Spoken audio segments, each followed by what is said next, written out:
So ஆண்டவர், எத்தனை பேர் நீங்கள் நம்புறீங்க? ஆண்டவர் நமக்கு முன்பாக செல்கிறவர்.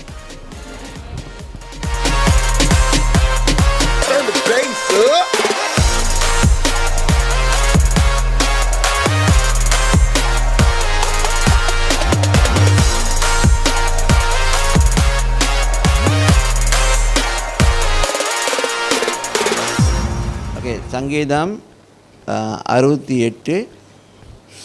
அப்படின்னா 68வது சங்கீதம் 7வது வசனம். ஓகே, 8வது வசனம், 9வது வசனம். இந்த 3 வசனத்தை நாம் வாசிக்க கேட்போம். தேவனே, நீர் உம்முடைய ஜனங்களுக்கு முன்னே சென்று அவாந்தர வெளியிலே நடந்து வருகையில் பூமி அதிர்ந்தது. தேவனாகிய உமக்கு முன்பாக வானமும் பொழிந்தது. இஸ்ரவேலின் தேவனாய் இருக்கிற தேவனுக்கு முன்பாகவே இந்த சீனாய் மலையும் அசைந்தது. தேவனே, சம்பூர்ண மழையை பெய்ய பண்ணினீர். இளைத்து போன உமது சுதந்திரத்தை திடப்படுத்தினீர். ஆமென். ஆங்கிலத்தில் யாரும் வாசிக்க முடியுமா? O God, when you went out before your people, when you marched through the wilderness, the earth shook. The heavens also dropped rain at the presence of God. Sinai itself was moved at the presence of God, the God of Israel.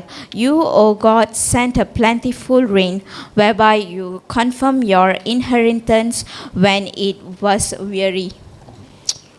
மலாயில யாரும் வாசிக்கிறீங்களா? வாசிங்க மலாயில.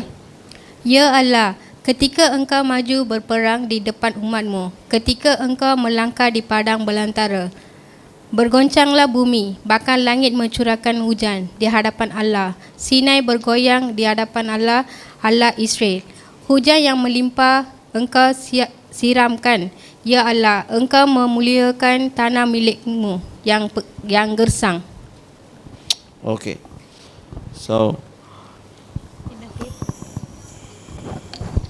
ஆண்டவர், எத்தனை பேர் நீங்கள் நம்புறீங்க? ஆண்டவர் நமக்கு முன்பாக செல்கிறவர்.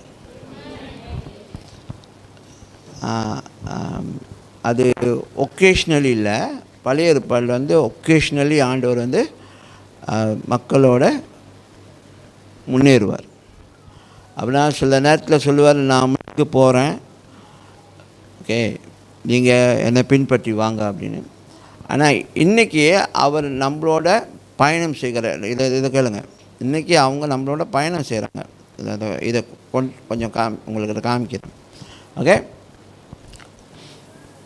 ஸோ அன்றைக்கி தேவன் அப்படி செய்யும்பொழுது அவர் என்ன செஞ்சார்னா,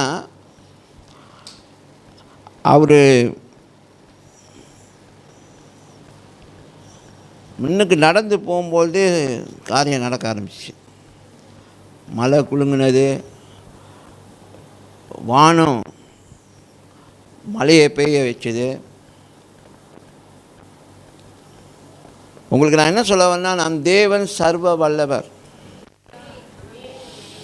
கடைசி வசனத்தை மீண்டும் தமிழில் வாசிங்க. தேவனே, சம்பூர்ண மழையை பெய்ய பண்ணினீர். இளைத்து போன உமது சுதந்திரத்தை திடப்படுத்தினீர். ஆமென். சம்பூர்ண மழையை பெய்ய செய்தாரா? இளைத்து போன அவருடைய என்னது? ஸோ சுதந்திரம்னா என்னது?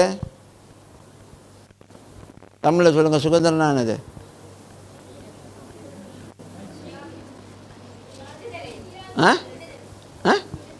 விடுதலையா? அங்கே தமிழில் வேறு வார்த்தையாக இருக்குது. தமிழில் அது வேறு வார்த்தை. அது அதோடைய உண்மையான வார்த்தை அவருடைய சந்ததியை, இளைத்து போன அவர் சந்ததியை அவர் மறுபடியும் உயிர்ப்பிக்கிறார், மறுபடியும் அவங்கள உற்சாகப்படுத்துகிறார். ஆமென். ஆங்கிலத்தில் அப்படி தானே இருக்கு. இன்ஹெரிட்டன்ஸ். அப்போ தமிழில் சுதந்திரம் சொல்லி ஷார்ட்டாச்சு. சுதந்திரவாளிகளை அப்படின்னு போட்டிருக்கலாம். அவருடைய நன்மைகளை சுதந்திரித்து கொள்கிற நம்மை அவர் சோர்ந்து போகாமல் உற்சாகப்படுத்துகிற தேவனாக இருக்கிறார்.